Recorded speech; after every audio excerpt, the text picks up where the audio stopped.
Hello बच्चों, एक बहुत ही इम्पॉर्टेंट चीज़ हम आज डिस्कस करने जा रहे हैं। हम लोग पढ़ेंगे सिंपल सेंटेंस। जनरली हम लोग समझ नहीं पाते हैं कि सेंटेंस क्या है, फिर सेंटेंस के अंदर सिंपल सेंटेंस क्या है, कंपाउंड सेंटेंस क्या है, कॉम्प्लेक्स सेंटेंस क्या है। तो सबसे पहले तो इसके लिए हमें सेंटेंस की जो कॉन्सेप्ट है वो पता होना चाहिए। First of all we must know the definition of sentence. तो हम लोग जानते हैं कि जो सेंटेंस है वो होता है a group of words, a group of words, a group of words that makes a complete sense. A group of words that makes a complete sense is called a sentence. Is called a sentence. हमें यहाँ से समझना होगा sentence क्या है। अ group of words है, शब्दों का समूह है। लेकिन बात इतने से ख़त्म नहीं होती, आगे भी देखना है। That makes a complete sense. Important चीज़ ये है यहाँ पर कि जिसका पूर्ण अर्थ हो, जिसका पूर्ण अर्थ है। For example, he is my friend, he is my friend. इसमें हमने देखा जो एक स्ट्रक्चर होता है, सब्जेक्ट, वर्ब, ऑब्जेक्ट, कॉम्प्लीमेंट, जो एक स्ट्रक्चर है, उस स्ट्रक्चर पे आकर के और पूरा अर्थ दे रहा है, तभी वो सेंटेंस है। तो ये हमारा सेंटेंस है। अगर हम इसी को लिख दें, इज़ फ्रेंड ही माई, तो आप देख पा रहे हो कि यहाँ भी ग्रुप ऑफ वर्ड्स हैं, बट ये सेंटेंस नहीं है क्योंकि इसका कंप्लीट सेंस नहीं है इस सेंटेंस का, और इसका कंप्लीट सेंस है। तो ये सेंटेंस है और ये सेंटेंस के परिभाषा को पूर्ण नहीं करता है, इसलिए ये सेंटेंस नहीं कहा जाएगा। तो मेरे ख्याल से बच्चों ये बात क्लियर हो गई कि सेंटेंस क्या होता है। अब हम आते हैं कि सेंटेंस के प्रकार कौन से हैं। तो जनरली हमारे मन में आता है affirmative, interrogative, imperative, exclamatory and so on. लेकिन जब सेंटेंस के प्रकार की बात करी जाए स्ट्रक्चर के आधार पर, तो वो तीन होते हैं। वो बच्चों होते हैं तीन। उनमें होता है सिंपल सेंटेंस, दूसरा होता है compound sentence, and the third one is complex sentence. ये तीन होते हैं हमारे स्ट्रक्चर के आधार पर सेंटेंस। तो हम वही डिस्कस करने वाले हैं सिंपल सेंटेंस, जो हमने अभी आपको बताया था। तो आइए हम लोग सीखते हैं कि सिंपल सेंटेंस क्या होता है। तो इतना आप लोगों ने समझ लिया होगा। नोट करना चाहे नोट कर लें, स्क्रीनशॉट भी लेते रहें। और अब हम लोग देखते हैं सिंपल सेंटेंस। तो सबसे इम्पोर्टेंट चीज़ है, सेंटेंस आप क्लियर हो गया आपको। अब सिंपल सेंटेंस क्या होता है। तो सिंपल सेंटेंस वह सेंटेंस है जिसमें केवल एक फाइनाइट वर्ब होता है। A simple sentence, a simple sentence has a subject and only one finite verb. Only one finite verb. This is most important point here. Subject तो हम सभी लोग जानते हैं, व्हाट इज सब्जेक्ट। जो सेंटेंस में डूअर होता है कुछ कार्य करता है, जो कार्य करने वाला होता है वो सब्जेक्ट होता है। But what is finite verb, हम कैसे जानेंगे कि फाइनाइट वर्ब क्या है? अगर हम ये पहचान जाए फाइनाइट वर्ब क्या है, तभी हम समझ पाएंगे कि हम सेंटेंस के किस रूप में जा रहे हैं। तो ये जानने से पहले हमको जानना होगा finite verb. Finite verb, finite verb, verb का कॉन्सेप्ट तो हम लोग जानते हैं। वर्ब क्या है? जनरली हम लोग पढ़ते हैं वर्ब के प्रकार। तो जब वर्ब के प्रकार पढ़ते हैं तो वर्ब के प्रकार दो हो जाते हैं, एक होता है फाइनाइट और दूसरा होता है non finite. Non finite verb, non finite verb. तो अब इन्हीं दोनों में अगर हम डिफरेंस जान लें तो हम तुरंत समझ जाएंगे कि सेंटेंस हमारा सिंपल है और या सिंपल नहीं है। क्योंकि सबसे पहले हमें देखना है फाइनाइट वर्ब या नॉन फाइनाइट वर्ब। तो फाइनाइट वर्ब क्या होता है हम लोग सीखते हैं। A finite verb, a finite verb follows the number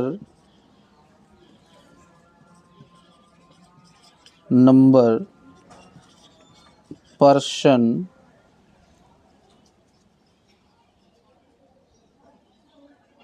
and tense of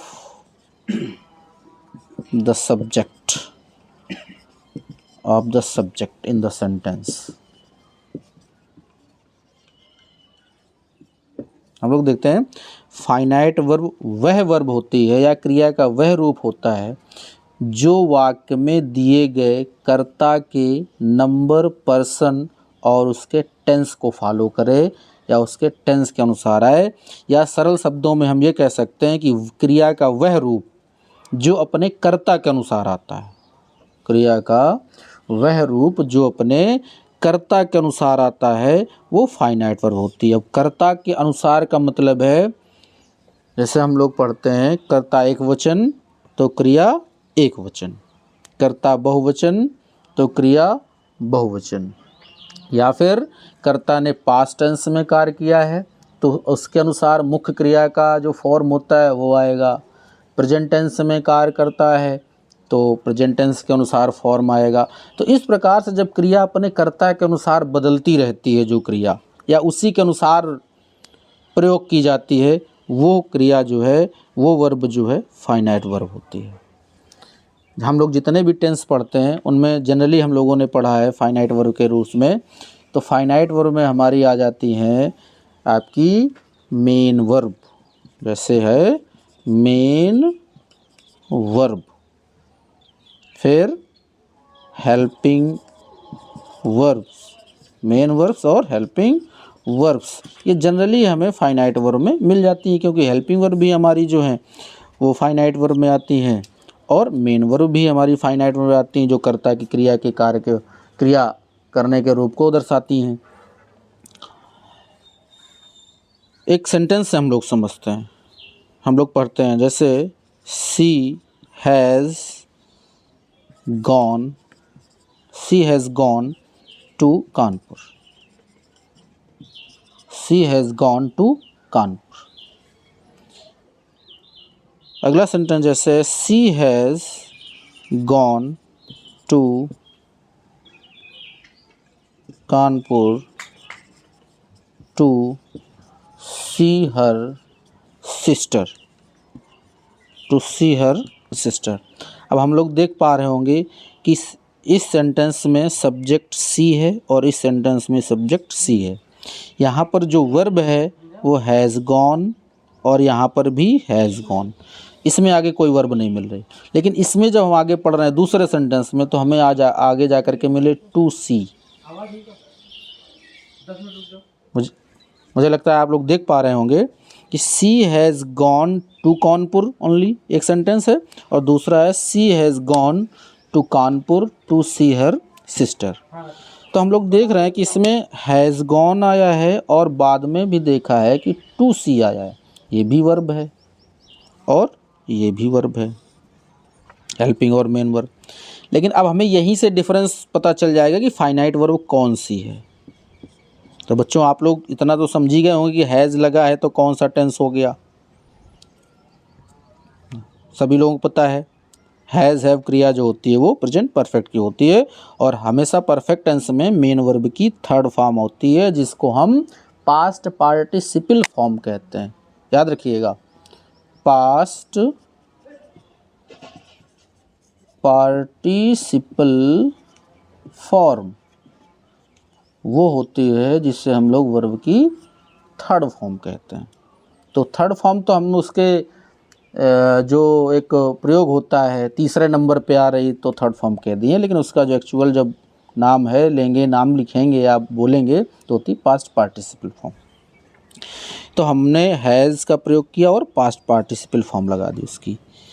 तो हम जानते हैं कि अब प्रेजेंट परफेक्ट में तो दो सहायक क्रिया होती हैं, हैज़ और हैव, लेकिन आपने हैज़ लगाया क्यों? क्योंकि आप जान रहे हैं कि सी सिंगुलर नंबर है और सिंगुलर नंबर के साथ हैज़ लगाते हैं। तो क्यों लगाते हैं ये आपको पता है कि सी सिंगुलर है, और जब सिंगुलर है तो सिंगुलर के साथ हैज़ और प्लूरल के साथ हैव, यानी हम समझ गए कि ये हैज़ जो है किसके अनुसार आई है, अपने कर्ता के अनुसार आई है। और अगर हैज़ लगाया है, टेंस बताना है परफेक्ट, तो हमें थर्ड फॉर्म भी लगाना होता है। तो यानी ये वर्ब भी किसको फॉलो कर रही है, अपने सब्जेक्ट के टेंस को फॉलो कर रही है। तो यही बात हमने बताई थी कि फाइनाइट वर्ब वह वर्ब होती है जो अपने सब्जेक्ट के नंबर, पर्सन या टेंस को डिनोट करती है, उसके अनुसार चेंज होती रहती है, उसके अनुसार प्रयोग की जाती है, वही हमारी फाइनाइट वर्ब होती है। तो हमें ये तो पता चल गया ये फाइनाइट वर्ब है। अब आप यहाँ देख रहे होंगे कि यहाँ पर भी वर्ब है, लेकिन यहाँ पर देखिए टू के साथ केवल फर्स्ट फॉर्म आया, यहाँ थर्ड फॉर्म तो नहीं आया, जबकि टेंस तो परफेक्ट है, यहाँ थर्ड फॉर्म आना चाहिए। तो अगर यहाँ नहीं आया तो या तो हम अज्ञानतावश ये कह सकते हैं ये गलत है, या अगर हमें जानकारी है तो हम समझ जाएंगे कि ये फाइनाइट वर्ब नहीं है बल्कि ये नॉन फाइनाइट वर्ब है। कौन सी वर्ब है बच्चों? Non finite verb. ये इंपॉर्टेंट पॉइंट है, क्योंकि इस पर अपने सब्जेक्ट का जो सेंटेंस का सब्जेक्ट है इसके नंबर, पर्सन या टेंस का कोई प्रभाव नहीं है। इसका जो अपना स्वरूप होता है कि टू के साथ टू प्लस V1 ये अपने स्वरूप में यहाँ पर प्रयोग की गई है, जिसे हम इन्फिनिटिव कहते हैं। जिसे हम क्या कहते हैं? इन्फिनिटिव कहते हैं। तो इन्फिनिटिव जो है वो नॉन फाइनाइट में आता है, तो ये नॉन फाइनाइट है। तो हमारे पास एक फाइनाइट वर्ब मिली है। तो अब मेन बात पे आते हैं कि सेंटेंस हमारा सिंपल है कि नहीं है।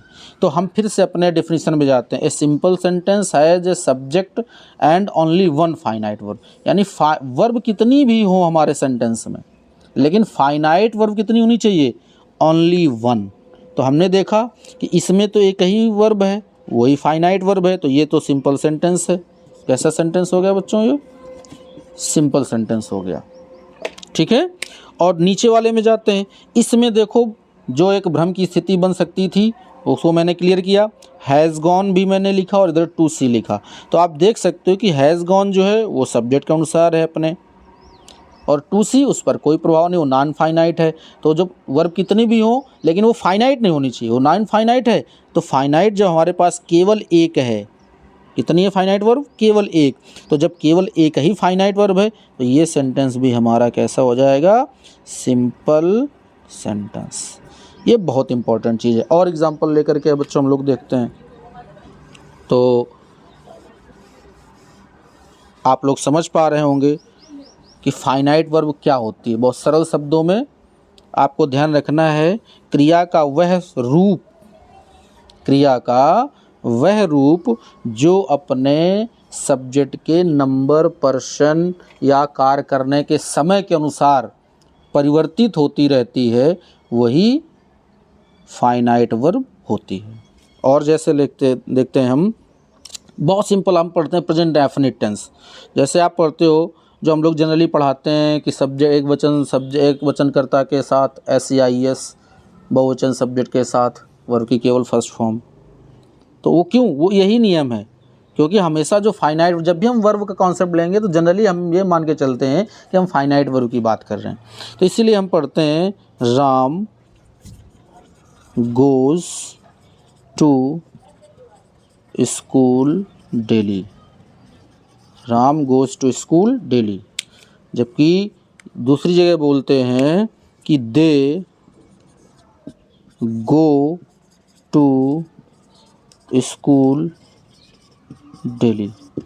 तो सबसे पहले हम देखें कि इसमें वर्ब कितनी है। ऑब्वियसली हम देख पा रहे हैं यहाँ भी एक वर्ब है और यहाँ भी एक वर्ब है। पहले में गोज़ है और दूसरे में गो है। तो क्यों, जबकि टेंस एक ही है, प्रेजेंट डेफिनिट टेंस, तो वर्ब की जो प्रयोग है इनमें अंतर कैसे आ गया। तो यहाँ जो रूट काज जो है वो यही है, हमें देखना है कि सब्जेक्ट का नंबर क्या है। सब्जेक्ट का नंबर क्या, आप देख रहे हैं कि यहाँ पर राम जो सब्जेक्ट है वो सिंगुलर है और जो दे सब्जेक्ट है वो प्लूरल है। यहाँ डिफरेंस क्लियर हो गया। आप जानते हो यही डिफरेंस जो है आगे वर्ब में भी डिफरेंस क्रिएट करता है, क्योंकि अभी मैंने बताया आपको, पीछे आप पढ़ भी लिए हैं कि जो फाइनाइट वर्ब है वो अपने सब्जेक्ट को ही फॉलो करती है। तो चूँकि टेंस तो आपने जान लिया इंडेफिनिट टेंस है, तो अब आप बात ये निकल के आती है कि राम के साथ गोज़ क्यों गया, क्यों लगाना पड़ा, और दे के साथ गो क्यों लगाना पड़ा, इसमें यस क्यों नहीं लगा। तो हम पहले तो ये जान लें कि जितनी भी हमारी मेन वर्ब होती हैं या एक्शन वर्ब जिसे हम बोलते हैं, एक्शन वर्ब, जो भी हमारी एक्शन वर्ब होती हैं वो जो अपने रूट फॉर्म जो है उनका रूट फॉर्म होता है वो प्लूरल होता है। कैसा होता है बच्चों, प्लूरल होता है। ध्यान रखिएगा, ये जितने भी हम पढ़ते हैं गो, कम, ईट, गो, कम, ईट, अन्य जितनी भी एक्स्ट्रा जितनी भी वर्ब हैं वो अपने रूट फॉर्म जो उनका फॉर्म है वो प्लूरल है। ठीक है, ये ध्यान रखिएगा। और वर्ब को सिंगुलर बनाने के लिए, वर्ब को सिंगुलर बनाने के लिए, वर्ब को, वर्ब बोले तो मेन वर्ब जिसे बोलते हो एक्शन वर्ब, को सिंगुलर बनाने के लिए, सिंगुलर बनाने के लिए उसमें एस या ईएस जोड़ते हैं, जोड़ते हैं। यहाँ पर ये नियम नाउन का बिल्कुल अपोजिट है। नाउन में प्लूरल बनाने के लिए एस एस जोड़ा जाता है, जबकि वर्ब को सिंगुलर बनाने के लिए एस एस जोड़ा जाता है। ये बात स्पष्ट हो गई। अब हम फिर अपनी बात पे आते हैं। इसीलिए देखो मैंने बताया कि वर्ब प्लूरल है और हमारा सब्जेक्ट दे भी कैसा है, प्लूरल।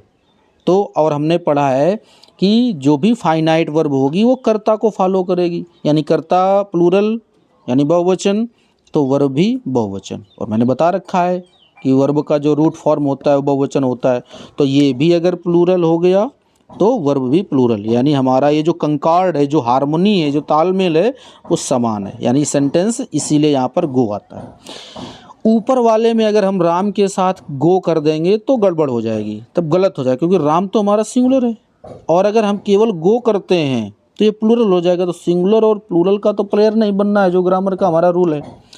तो यानी कि हमको उसको भी सिंगुलर बनाना होता है, तो इसीलिए हम उसमें ईएस जोड़ते हैं। तो ये इसमें हम जब ईएस जोड़ेंगे तो इसीलिए हम लगाते हैं राम के साथ गोज़। ठीक, तो अब हम देख पा रहे हैं कि दोनों क्रियाएं जो हैं अपने सब्जेक्ट के अनुसार ही आई हैं। सिंगुलर है तो सिंगुलर फॉर्म में, प्लूरल है तो प्लूरल फॉर्म में।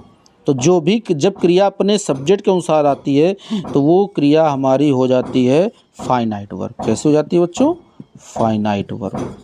ये कॉन्सेप्ट बहुत इंपॉर्टेंट, अगर ये चीज़ किसी बच्चे ने या किसी ने भी पकड़ लिया तो सेंटेंस पहचानने में उसको दिक्कत नहीं आती है। तो जब फाइनाइट वर्ब है हम पहचान गए, और ये भी देख पा रहे हैं कि एक ही है, जब फाइनाइट वर्ब एक ही है तो मैंने बताया है कि जब फाइनाइट वर्ब केवल एक ही है तो सेंटेंस हमारा होगा क्या, सिंपल सेंटेंस। ठीक है, आप स्क्रीनशॉट ले सकते हैं, नोट कर सकते हैं। और एग्जांपल हम देखते हैं। कहीं पर भी किसी को डाउट है वो कमेंट सेक्शन में जा कर के कमेंट कर सकता है। अच्छा लगे तो लाइक करें, शेयर करें, सब्सक्राइब करें। अगला एग्जांपल हम लोग देखते हैं, जैसे है Mohan and Sohan. Mohan and Sohan are watching the TV, are watching the TV. फिर है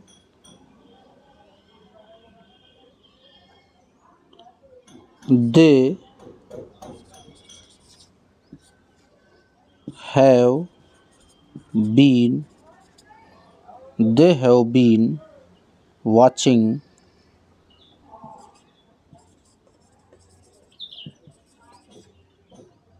they have been watching the TV for 2 hours। अब ये बच्चों हमारे पास 2 सेंटेंस हैं। आपने देखा होगा कि यहाँ मोहन, सोहन और एंड से जुड़े हैं, ठीक है। और यहाँ पर दे है, आप जानते हो दे प्लूरल है तो हैव आएगा। हमने परफेक्ट कॉन्टिन्यूअस पे चले गए हैं तो बीन लगेगा और आईएनजी फॉर्म, और उसके साथ समय भी दिया होता है। तो इम्पॉर्टेंट चीज़ ये है कि अब आपको ये भ्रम नहीं होना है कि क्रिया 2 हो गई यहाँ पर, एक वाचिंग अलग कर दो और हैव बीन अलग कर दो। सोचो कि ये भी तो क्रिया है, ये हेल्पिंग वर्ब हो गई, ये मेन वर्ब हो गई, लेकिन ये अलग अलग हैं। जब हम पूरे सेंटेंस का पूरा अर्थ निकालने के पूर्ण अर्थ निकालेंगे तो हमको दोनों को साथ लेकर के चलना पड़ेगा, तब भी हम सेंटेंस का सही अर्थ निकाल पाएंगे। इसीलिए इसमें आया they have been watching the TV for 2 hours. और जब भी 2 या 2 से अधिक सब्जेक्ट एंड से जुड़ जाते हैं तो वो प्लूरल हो जाते हैं, इसीलिए यहाँ पर आया है आर, और इनके अनुसार आया तो यहाँ पर ये भी हमारी हो गई फाइनाइट वर्ब। तो इस प्रकार से ये दोनों सेंटेंस भी हमारे कैसे होंगे, सिंपल सेंटेंस होंगे। तो मैं आशा करता हूँ बच्चों कि सिंपल सेंटेंस की कॉन्सेप्ट आपको समझ में आ गई होगी। अगर कोई क्वेरी है तो कमेंट सेक्शन में कमेंट ज़रूर करें, हम उसको सॉर्ट आउट करने का प्रयास करेंगे। Thank you.